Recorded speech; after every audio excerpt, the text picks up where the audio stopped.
दोस्तों, आप सभी लोग जानते हैं कि 10 सितंबर को 2024 को है संतान सत्य का व्रत, मतलब कि संतान सप्तमी का व्रत। और दोस्तों, गणेश चतुर्थी के दिनों में ही जो है संतान सप्तमी यहाँ पर पड़ती है और इस दिन का बहुत ही बड़ा और विशेष महत्व होता है। और संतान सप्तमी का जो दिन होता है ये विशेष रूप से माताओं बहनों के लिए बहुत ही ज़्यादा महत्वपूर्ण होता है। इसलिए दोस्तों, आप सभी लोग इस दिन एक लाल और एक सफ़ेद फूल वाला उपाय अगर ज़रूर करना चाहिए। अपनी किसी भी मनोकामना को पूरी करने के लिए भगवान शिव इस दिन भगवान लोगों को बहुत कुछ देते हैं जिसकी आपने कभी कल्पना भी नहीं की होगी। विशेष रूप से उन लोगों के लिए ये उपाय है जिन लोगों को संतान की प्राप्ति ना हो रही हो, तो अब वो अपनी संतान प्राप्ति की मनोकामना को लेकर के इस उपाय को कर सकते हैं। और उनको जो उपाय वही उनको जो है उपाय को करने का फल भी यहाँ पर मिल जाएगा। अगर आप किसी और भी प्रकार की अगर कोई मनोकामना है जो कि आप लोगों को इस संतान सप्तमी के दिन पर करना चाहते हैं तो कोई दिक्कत वाली बात नहीं है। आप इस दिन उपाय कर सकते हैं और आपको इससे एक लाल फूल और एक सफ़ेद फूल को करने का फल भी मिलेगा। तो कोई भी व्यक्ति इस उपाय को कर सकता है जो अपनी किसी भी मनोकामना को पूर्ति के लिए। तो चलिए आइए जानते हैं कि इस एक लाल फूल और इस सफ़ेद फूल वाले उपाय को आखिर आपको करना कैसे है, किसको करना है, किस समय करना है, कहाँ पर करना है, अपनी पूरी विधि क्या है। तो सबसे पहले चीज़ दोस्तों, हम लोग ये जानते हैं कि इसे एक लाल फूल और एक सफ़ेद फूल वाले उपाय को घर में किसी सदस्य को करना है। तो पहले सबसे पहली चीज़ ये उपाय को विशेष रूप से मनोकामना पूर्ति का है। आपकी किसी भी प्रकार की कोई ऐसी मनोकामना है जो लंबे पूरे समय से पूरी नहीं हो रही है, जिसके लिए आपने सारे प्रयास करके देख लिए हैं, उपाय करके देख लिए, व्रत करके देख लिए हैं, पर जब भी आपकी मनोकामना पूर्ण ना हो रही हो, आप लोगों को ये एक लाल फूल और एक सफ़ेद फूल वाला उपाय गणेश चतुर्थी में पड़ने वाले इस संतान सप्तमी के दिन ज़रूर करना है। तो घर का कोई एक सदस्य भी इस उपाय को कर सकता है। अपने पूरे घर परिवार की सुख और शांति के लिए घर के अलग अलग सदस्य अगर खुद भी कोई मनोकामना को तो हो अपने भी लिए उपाय कर सकते हैं। अगर पूरे घर परिवार की सुख और शांति के लिए कोई ये वाला उपाय कर रहा है तो घर में कोई एक सदस्य कर सकता है। घर की जो बड़ी माताएं बहनें होती है वो एक अपना माताएं बहनें ये उपाय को कर सकती है, इसमें कोई दिक्कत वाली बात नहीं है। सुबह के समय करना है कि शाम के समय करना है, तो देखो इस वाले उपाय को आपको संतान प्राप्ति के दिन जो है विशेष रूप से सुबह के समय करना है। अगर किसी कारणवश सुबह ना हो पाए तो आप उपाय को शाम के समय प्रदोष काल में भी कर सकते हैं, कोई दिक्कत वाली बात नहीं है। उसके बाद में दोस्तों, अब हम जानते हैं कि इस वाले उपाय को आपको करना किस जगह पर है। तो देखो, एक लाल फूल और एक सफ़ेद फूल वाले उपाय को आपको संतान सप्तमी के दिन या संतान सप्तमी के दिन जो है शिवजी के मंदिर में जाकर करना है। ये वाला उपाय घर पर नहीं होगा, इसलिए इस बात का ध्यान रखना। इस उपाय को करने के लिए आप को भगवान शिव जी के मंदिर में ही जाना पड़ेगा।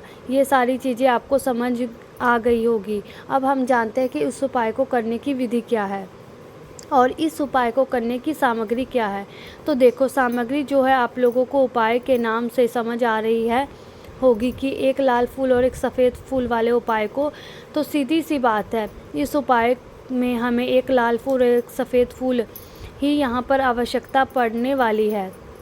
पर इसके बाद में साथ में दोस्तों एक चीज़ की यहाँ पर आवश्यकता पड़ने वाली है दोस्तों, जो कि है बेलपत्री। कितनी बेलपत्री? 2 बेलपत्री। हमें यहाँ पर लाल फूल और सफ़ेद फूल लेना है और इसके साथ में 2 बेलपत्री भी लेना है उपाय को करने के लिए। अब यहाँ पर अगर आप बात करें लाल फूल की, तो देखो लाल फूल आपको वो लेना है जो शिवजी पर समर्पित होता है, जो कि सबसे साधारण रूप से आप लोगों को मिल जाएगा। यहाँ पर गुलाब का फूल होता है। गुलाब के अलावा बहुत तरह के फूल होते हैं जो कि लाल कलर के होते हैं और भगवान शिवजी पर चढ़ते हैं। तो आप कोई भी एक लाल फूल चुन लेना लाल कलर का हो। हमें एक लाल फूल कहीं से भी गुलाब का मिल जाएगा। तो आपको लाल फूल मिल जाए तो आपको लोगों को लेना है। तो एक यहाँ पर आप फूल ले लिया, उसके बाद में एक यहाँ पर आपको सफ़ेद फूल लेना है। अगर सफ़ेद फूल आप कौन सा ले तो शिव जी पर चढ़ता है। शिव जी पर बहुत तरह के सफ़ेद फूल चढ़ते हैं, तो उनमें से कोई एक सफ़ेद फूल आपको चुनना है। एक सफ़ेद फूल ले लेना है, आप लोगों को अपने उपाय के लिए रख लेना है। तो यहाँ पर आपने एक लाल फूल ले लिया और एक सफ़ेद फूल ले लिया। अब इसके बाद में दोस्तों आप लोगों को लेना है 2 बेलपत्र। अब देखिए, आप ये कमेंट बिल्कुल मत कीजिएगा कि अगर हमें बेलपत्र ना मिले तो हम क्या करें। तो देखो, आपको उपाय कुछ समय पहले ही बता दिया ताकि आप लोगों को उपाय की सामग्री की व्यवस्था पहले से ही आप कर सकें। तो आप उपाय को जो खुद से ही बेलपत्र लेकर आनी है। अगर किसी कारणवश बेलपत्र आपको ना मिले तो आप फिर भगवान शिव जी के मंदिर से बेलपत्र उठा करके उसको धो करके इस्तेमाल कर सकते हैं।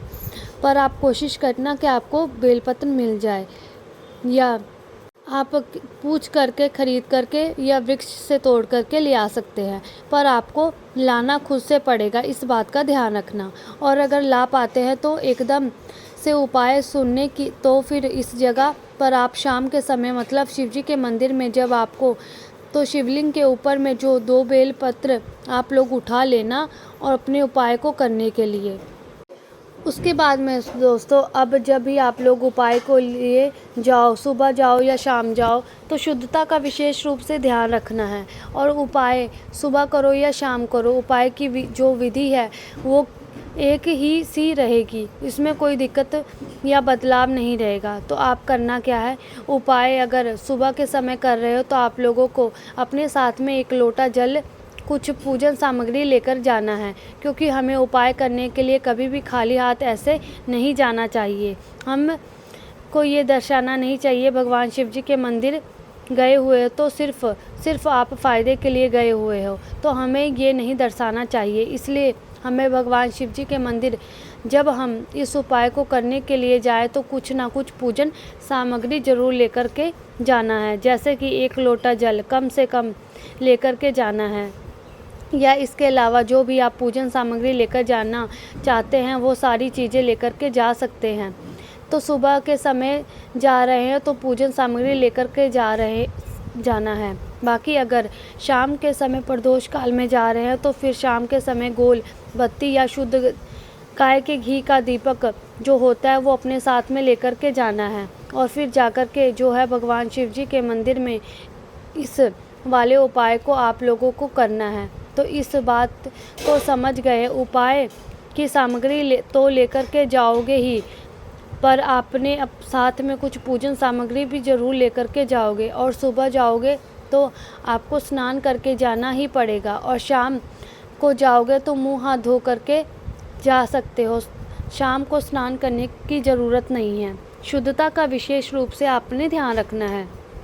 सुबह जितना जल्दी हो सके जल्दी उठना, उपाय को करने की कोशिश करना। बाकी 10-11 बजे तक भी उपाय करोगे तो कोई दिक्कत वाली बात नहीं है। ज़्यादा देरी मत करना और जितना जल्दी हो सके उतना जल्दी करने की कोशिश करना। वहीं अगर शाम के समय प्रदोष काल की बात करें तो भाई शाम के समय आप लोगों को शाम की 6 बजे से लेकर 7:30 बजे 8 बजे के बीच में कभी भी उपाय को कर लेना, आपको उपाय का फल पूर्ण रूप से मिल जाएगा। तो भाई आपको अपने उपाय की सामग्री और पूजन सामग्री की जो सामग्री है वो लेकर के पहले भगवान शिव जी के मंदिर में पहुंच जाना है। भगवान शिव जी के शिव जी के मंदिर में आप लोगों पहुंचते हो तो सबसे पहले आपको भगवान शिव जी के मंदिर की चौखट के दर्शन करके धोख दे करके अंदर प्रवेश करना है और भगवान शिव के दर्शन करना है। दर्शन करने के बाद आप सबसे पहले शिवलिंग के पास में आ जाना, और जाते से आप लोगों को उपाय बिल्कुल नहीं करना है। इस उपाय में सबसे पहले आप लोगों को भगवान शिव जी की पूजा अर्चना करना है। पूजा अर्चना करने का मतलब है कि सुबह गए और हुए हो तो 1 लोटा जल, बेलपत्र, फूल, गुलाल वगैरह जो चीज़ चढ़ाना है चाहते हो वो आप लोगों को चढ़ा दो, पर उपाय की जो सामग्री वो आप पूजन की सामग्री में नहीं चढ़ाना है, वो आपको अलग रखना है। उपाय हमें अलग से करना है। पहले हमें पूजन अर्चना करना है, क्योंकि उपाय कब होगा, पूजा अर्चना के बाद होगा। तो कम से कम 1 लोटा जल लेकर जाए, तो पहले आपको 1 लोटा जल चढ़ा दो, और इसके बाद में अगर कोई भी पूजन सामग्री लेकर आए हुए हो तो वो पूजन सामग्री भी भगवान शिव जी को दो। उसके बाद में शिवलिंग के पास में बैठ जाना है और अपने उपाय को करना यहाँ पर शुरू करना है। वहीं अगर शाम के समय प्रदोष काल में उपाय कर रहे हो तो भाई पहले साथ में जो एक गोलबत्ती का शुद्ध देसी गाय का घी का दीपक लेकर गए हो तो दीपक आप मिट्टी का भी ले जा सकते हो और आटे का भी बनाकर लेकर जा सकते हो, पर होगा वो शुद्ध देसी गाय का घी और गोलबत्ती। तो शाम के समय आप लोगों को सबसे पहले इस दीपक को जलाना है, और दीपक को जलाने के बाद क्या करना है, आप लोगों को सबसे पहले भगवान से जो है आप लोगों को प्रार्थना करके इस दीपक को यहाँ पर जला देना है। भगवान के ज़्यादा पास में मत रखना, शिवजी को आँच लगे, इस प्रकार इस दीपक को भगवान शिवजी के आसपास में रखना है। उसके बाद में दोस्तों अब आप लोगों को क्या करना है, जैसे ही आपकी पूजन अर्चना हो जाए उसके बाद में शिवलिंग के पास में बैठ जाना और अपना यहाँ पर उपाय शुरू करना है। अगर आप लोगों को बेलपत्र ना लेकर आए हुए हैं तो इस समय आप शिवलिंग के ऊपर से आज्ञा लेकर के 2 बेलपत्र उठा लो, और बेलपत्र आपको शिवलिंग के ऊपर से उठाई हुई है उसको पहले धो लेना। धो करके फिर आप लोगों को अपने उपाय में इसे इस्तेमाल करना है, बिना धोए नहीं। 2 बेलपत्र को अपने उपाय में प्रयोग मत करना, इस उपाय का ध्यान रखना। पहले धो लेना, इसके बाद में 2 बेलपत्र अपने उपाय में प्रयोग करना है। सबसे पहले आप ध्यान से सुनिए, देखिए आपके पास कितनी बेलपत्र है। 2 बेलपत्र है, तो 2 बेलपत्र और 1 लाल फूल है, 1 सफ़ेद फूल है। तो आपने साथ में किसी प्रकार के ऊपर पहले आप दोनों को बेलपत्र अलग अलग रख लो, एक इस साइड रख लो, दूसरी इस साइड रख लो। तो क्या करना है, अपने एक बेलपत्र के ऊपर तो आप लोगों को रखो लाल फूल, और जो आप साथ में जो भी लाल फूल लेकर के आए हो, गुलाब का लेकर के आए हो, शिवजी पर चढ़ने वाला कोई भी लाल फूल लेकर के आए हो, एक बेलपत्र के ऊपर रख दो। एक लाल फूल रखना है, उसमें जो भी आपकी दूसरी बेलपत्र है उस दूसरी बेलपत्र के ऊपर अपने साथ में सफ़ेद फूल लेकर के आए हो जो शिवलिंग पर चढ़ता हो, कोई भी एक सफ़ेद फूल अपनी दूसरी वाली बेलपत्र के ऊपर रख दो। अब आपके पास क्या हो, एक लाल फूल वाली बेलपत्र हो गई, एक सफ़ेद फूल वाली बेलपत्र हो गई। अब आपको क्या करना है, जो आपकी लाल फूल वाली बेलपत्र है उसको उठाना है, मतलब कि बेलपत्र और लाल फूल एक साथ उठाना है। एक बेलपत्र और एक लाल फूल एक साथ उठाना और इसको आपको समर्पित करना है माता अशोक सुंदरी वाले स्थान पर।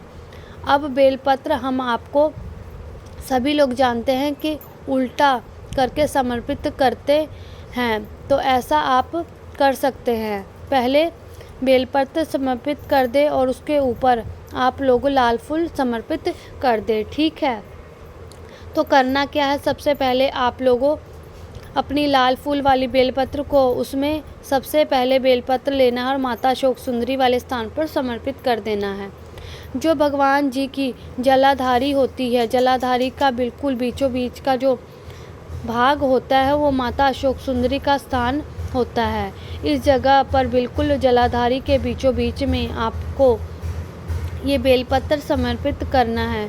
डंडी का मुख जलाधारी की तरफ चाहिए, ये जल बहता है और नीचे गिरता है और बीच वाली बड़ी पत्ती का जो मुख शिवलिंग की तरफ होना चाहिए। इस तरीके से उस बेलपत्र को माता अशोक सुंदरी वाले स्थान पर समर्पित करना है। उसके बाद इसी बेलपत्र के ऊपर आपको भगवान लाल फूल जो है समर्पित करना है। लाल फूल का खिला हुआ भाग शिवलिंग की तरफ होना चाहिए, इस बात का ध्यान रखें। इस लाल फूल को उसी बेलपत्र के ऊपर समर्पित कर देना है। तो यहाँ पर अपनी लाल फूल वाली बेलपत्र रख कर दी। अब आपके पास बची हुई है सफ़ेद फूल वाली बेलपत्र। सफ़ेद फूल वाली बेलपत्र को आपको करना क्या है कि सफ़ेद फूल वाली बेलपत्र को आप लोगों को उठाना है। उसके पहले बेलपत्र को आपको शिवलिंग के ऊपर समर्पित करना है। डंडी का भाग होगा वो जलाधारी की तरफ होना चाहिए और पत्ती का भाग शिवलिंग की तरफ होना चाहिए। बेलपत्र की डंडी का भाग भगवान शिवजी की शिवलिंग के ऊपर सबसे पहले सफ़ेद फूल वाली बेलपत्र को समर्पित कर देना है और उसके बाद पहले बेलपत्र समर्पित कर देना है, उसके बाद सफ़ेद फूल रख देना है और रख करके आपकी जो मनोकामना है, जो भी परेशानी चल रही है, जो भी इच्छा है वो आपको बोल देनी है और भगवान भोलेनाथ की कृपा से आपकी समस्त मनोकामना पूर्ण हो जाएगी।